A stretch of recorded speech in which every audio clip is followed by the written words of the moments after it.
नमस्कार दोस्तों, स्वागत है आप सभी का हमारे इस धार्मिक YouTube चैनल में। जी हाँ दोस्तों, आप अपना जीवन काल में कुछ नया सीखने की चाह रखते हैं तो दोस्तों चैनल को सब्सक्राइब जरूर करें, बेल आइकन घंटी को भी प्रेस करें। जी हाँ दोस्तों, आप सभी से यही प्रार्थना करते हैं कि तो सब वीडियो को शुरू से लेकर अंत तक जरूर देखिएगा। जी हाँ दोस्तों, तभी उनका लाभ उठा पाएंगे। जी हाँ दोस्तों, चलिए वीडियो को शुरुआत करते हैं। प्रत्येक घर में प्रतिदिन पूजा पाठ करने की परंपरा है और इसके लिए सभी अपने घरों में अपने आराध्य का छोटा सा ही क्यों ना हो लेकिन एक अवश्य ही बनाते हैं।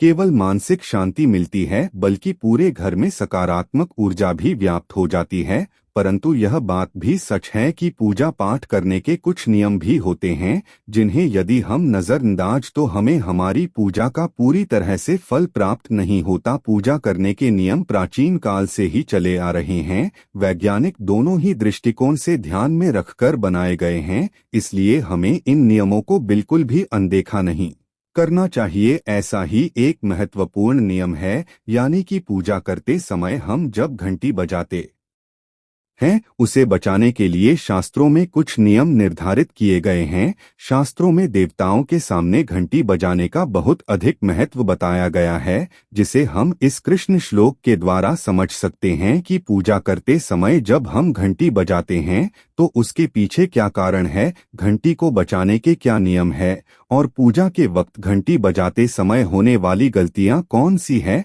जो हमें भूलकर भी नहीं करनी चाहिए। दोस्तों, क्या आपने कभी अपने घर के मंदिर में रखी हुई घंटी को ध्यान से देखा है? अगर आप ध्यान से देखेंगे तो आपको घंटी के ऊपरी हिस्से पर, यानी जहां से हम इसे पढ़ते हैं उसे पर गरुड़ बना। घर पर जो हम घंटी इस्तेमाल करते हैं उसे गरुड़ घंटी कहा जाता है। पूजा करते समय गरुड़ घंटी का उपयोग भगवान को आमंत्रित करने, भगवान का आवाहन करने के लिए, जिससे एक सुंदर ध्वनि से भगवान का आवाहन करने का आभास होता है। जब हम विधि विधान से घंटी का प्रयोग अवश्य रूप से पूजा संपन्न होने पर आरती करते समय विशेष रूप से घटाना होना चाहिए, नहीं तो हमारी पूजा आदि अधूरी मानी जाती है। पूजा करते समय घंटी बजना भूल जाते हैं। आज की वीडियो पूरी तरह से आपके प्रश्नों पर आधारित है, जिनका उत्तर मैं आपको शास्त्रों के अनुसार देने का पूरा प्रयास करूंगा, तो वीडियो को पूरा जरूर देखें।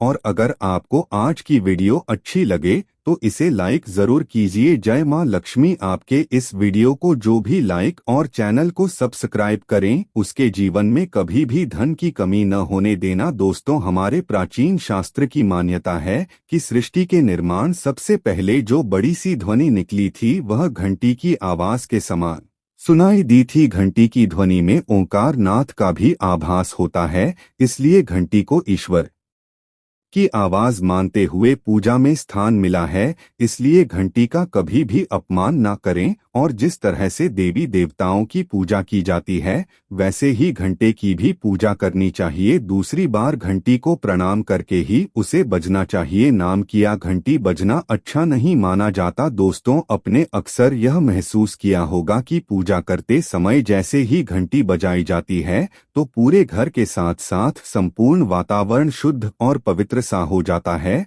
और चारों ओर सकारात्मक फैल जाती है। लेकिन यदि हम नियमों को नजरअंदाज कर देते हैं तो हमें इसका संपूर्ण फल नहीं मिल पाता है। दोस्तों, अधिकतर लोग पूजा संपन्न होने पर केवल आरती के समय ही घंटी बजाते हैं, लेकिन यह भी ध्यान रखें कि भगवान को जल अर्पण करते समय, धूप दीप लगाते समय घंटा ना करना चाहिए। ऐसा करने से हमारी पूजा संपन्न मानी जाती है। दोस्तों, घंटी बजाते समय भगवान का नाम अथवा आरती अवश्य बोलनी चाहिए। 1 या 2 मिनट ही क्यों ना हो, परंतु प्रतिदिन सुबह शाम घर में घंटी अवश्य बजनी चाहिए। थोड़ी देर के लिए भगवान के सामने घंटी बजाई सारी नकारात्मकता नष्ट हो जाएगी। दोस्तों, पूजा घर में शनि महाराज, उदासीनता और वैराग्य के देवता माने जाते हैं। राज प्रेम एवं भौतिक चीजों की जरूरत होती है, इसलिए शनि महाराज की मूर्ति को घर में नहीं लाना चाहिए। दोस्तों, सबसे पहले बात दीपक और धूपदान की। भारत की परंपरा मिट्टी से जुड़ी हुई है, इसीलिए मंदिर में पारंपरिक मिट्टी का दीपक अवश्य होना चाहिए। अगर आप मिट्टी का दीपक नहीं रख सकते हैं तो धातु के दीपक का उपयोग करें। अगर भगवान में आपकी आस्था ज्यादा हो तो आप उपलब्ध कर गुड़ और घी का धूप भी दे सकते हैं। ऐसा करने से घर में सुख शांति बनी रहती है। दूसरी चीज, घर के मंदिर में स्वास्तिक अवश्य होना चाहिए। या तो आप इसे होली से बना ले, क्योंकि स्वास्तिक आपके घर की शक्ति, सौभाग्य, समृद्धि और सुविधा का प्रतीक माना जाता है। यही मुख्य कारण है कि कोई भी अवश्य बनाया जाता है। अपने मंदिर में होली कुमकुम से स्वास्तिक आकर उसे पर मंगल का करने से घर में सदैव समृद्धि बनी रहती है। इसी कारण से शंकर दूसरों को अत्यंत प्रिय है। सकारात्मक ऊर्जा का भी संचार होता है, इसीलिए मंदिर में शंकर अवश्य होना चाहिए। शंकर के घर में उपस्थित से माँ लक्ष्मी भी प्रसन्न होती है और उसे घर में कभी भी धन की कमी महसूस नहीं होती। मंदिर में अपने घंटी अवश्य देखी होगी, क्योंकि घंटी को शुभ माना जाता है। इसीलिए जब जब घर के मंदिर में घंटी की आवाज होती है, वहां का वातावरण शुद्ध और पवित्र बनता है। जिस घर में पूजा के दौरान घंटी बजाई जाती है, उसे घर के आसपास की सभी नकारात्मक शक्तियां दूर हो जाती हैं और साथ ही सुख समृद्धि के द्वार खुलने लगते हैं।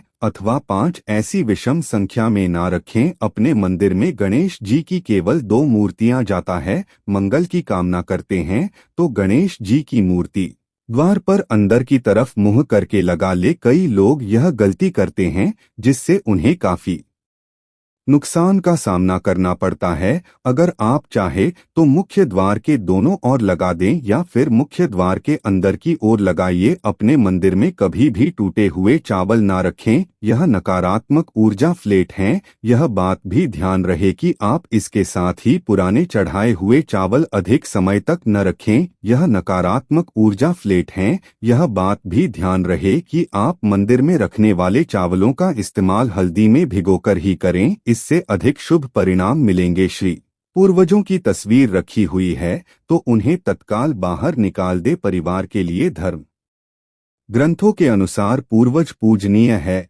लेकिन वह देवताओं के बराबर नहीं है। इसलिए अपने पूजा घर में कभी भी अमृत परिजनों की तस्वीर न रखें, यह आपके लिए अशुभ संकेत है। इसके परिणाम भी काफी घातक हो सकते हैं और मंदिर का वातावरण भी नकारात्मक हो सकता है। इसके अलावा अगर साधु संत को मानते हैं तो उनकी तस्वीर भी घर की किसी दीवार पर लगे। उसे पूजा घर में भूल से भी ना रखें, यह घर के वातावरण को नकारात्मक बनता है। इसके साल भैरव की मूर्तियां भी पूजा घर में नहीं रखनी चाहिए। और हाँ दोस्तों, ध्यान रहे कि माँ लक्ष्मी के खड़े स्वरूप की पूजा मत कीजिएगा, क्योंकि माँ लक्ष्मी हमेशा बैठी हुई मुद्रा में होती है, इसलिए उन्हें हुए स्वरूप को ही पूछना सही है। चलिए दोस्तों, अब हम आपको बताते हैं उन अति महत्वपूर्ण चीजों के बारे में जो आपकी पूजा घर में होनी ही चाहिए। धर्म ग्रंथों में इन चीजों को अत्यधिक पवित्र, खुशहाली के साथ साथ समृद्धि का प्रतीक माना गया है।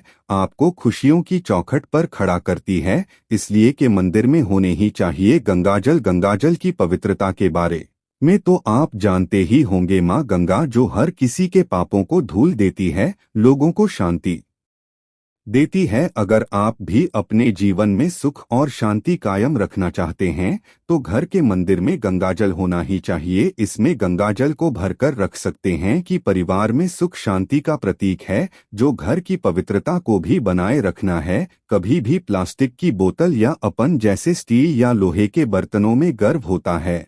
और अगर आप दूसरों को प्रसाद पूजा करते समय माँ लक्ष्मी का कमल का फूल चढ़ाएं, कमल के फूल पर ही विराजमान रहती है तो उन्हें बेहद प्रिय होता है, क्योंकि यह कीचड़ से निकलकर भी दुनिया में खूबसूरती और पवित्रता है। इसलिए माता लक्ष्मी की पूजा करते समय कमल का फूल जरूर चढ़ाना चाहिए। ऐसा करने से कई गुना लाभ आपको मिलेगा। दो शास्त्रों के अनुसार जो व्यक्ति दीपक से दीपक जलता है वह रोजी होता है। ऐसा करने से रोग भी परिवार में बढ़ता है, इसलिए कभी भी दीपक से दीपक नहीं कहा और एक तेल का दीपक जरूर जाली। यह आपको समृद्धि और दीपक बाईं तरफ जलन से समृद्धि बरकरार रहती है। इस चीजों को बाएं तरफ रखना शुभ होता है। उम्मीद है दोस्तों आप यह होंगे कि मंदिर में क्या रखना है और क्या नहीं रखता है। वीडियो पसंद आई हो तो वीडियो को लाइक करके शेयर कर दीजिए।